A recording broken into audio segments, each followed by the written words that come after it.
Hey everybody, it's me, Liv. Hope everyone is doing good out there. Today I'm going to be playing with Radiant Rainbow, and I'm actually going to be doing some embossing, and I'm actually going to finish 2 cards for you. So very quickly, the first thing I'm going to do is just go ahead and lay out my arrangement. This one is going to be the Selenite card, so that's why the space is a little bit bigger.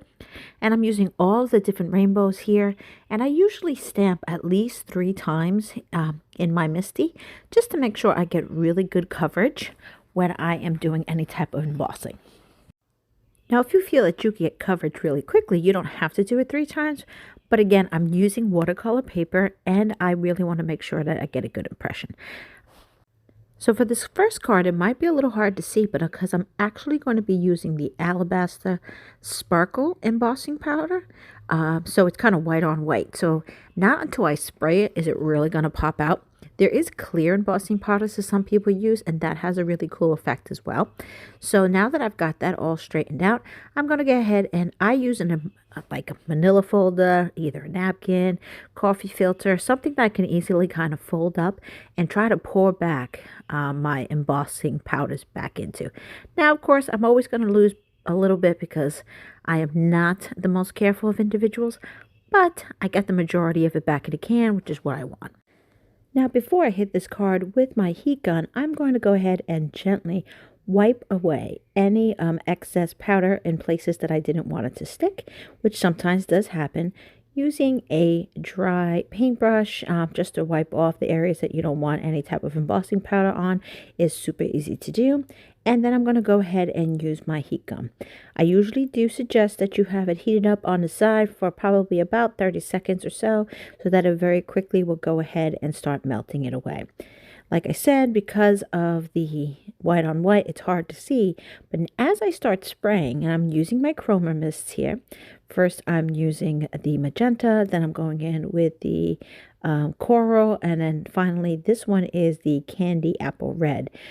So as all the colors start mounting up, you can start seeing that white coming through that you didn't initially see when I first did it, which is one of the reasons I really like this effect, because embossing powders will resist any type of ink that you put on it. Now, I tend to be a little heavy-handed, which is okay, because I'm going to actually pause this drying a little bit, realizing how much liquid I have here, and I'm going to take out another piece of watercolor paper that I had in my stash and actually just start dabbing off and like doing a smooshing technique here, just so I can start picking up any excess.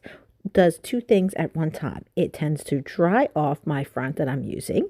I'm of course going to grab a napkin too, and then it gives me excess background that I can use. So I decided I'm going to go ahead and use that same background I started from an earlier smooshing technique, and I'm going to create more of a rainbow type color scheme. So I hit it with some blue, some leaf green, and now I'm just dabbing off any excess, and I'm going to just quickly dry it off. Now that I have that set, I actually decided to continue on with this smaller card, and I stamped it in pigment ink black, and then I'm going to go over with embossing ink. Because I did use watercolor paper, sometimes it's harder to stamp on it. That's why I really would like the black embossing powder on top of it to really grab on and make it a really bright color. Again, quickly just take your paintbrush, wipe off wherever you don't want any excess powder, and then go ahead and heat it up with the heat gun. So hopefully you can see the nice thick lines and black depth that's coming out here. I had initially did put on a sentiment here, but I realized that the sentiment didn't stamp out that well, so I'm actually going to cover that one later on. But first up, I took some scrap paper, went ahead and stamped some sentiments. Now, to keep in line with the first card, I did it in white again, using that Alabaster Sparkle Embossing Powder from Brutus Monroe. Going to use the same thing of dabbing off any extras. Then, of course, using those same colors to do for the other card as well. So quickly going to blast that and get that dried up. I'm going to just go ahead and mount it onto a black cardstock. So I trimmed it down just a little bit under the 4¼ by 5½. That's a regular A2 size card. So just trimmed it down a little bit more. Cut out a black circle, and then I'm going to go ahead and use 2 different circles and create that middle sentiment that you see here. I do like to create a little bit of depth, so I went ahead and used some foam tape that I have in my stash, and I'm then going to use it and cover it over. So this is a great way that even if you make a mistake on your card, there's always different ways you can salvage it. Don't just throw it straight to the trash. Now let's move back to the other one, which again, using the same exact principle, taking a white circle, I'm going to go ahead and mount on the colored circle, and that's in a smaller size, using some of my foam tape, pop it up in the middle, and then I'm going to be adding it to the card front. Now, for those who normally follow my work, you know I love some splatter, so I'm going to go ahead and in the light pinkish card, slimline one, I'm going to use white splatter, and then I'm going to take back the other card and use some black splatter, because I just feel like it gives it a nice mixed media grunge look when you add some splatters to it. And so now my cards are almost done. I need to go back to the initial card and place that circle that I'm going to be putting on.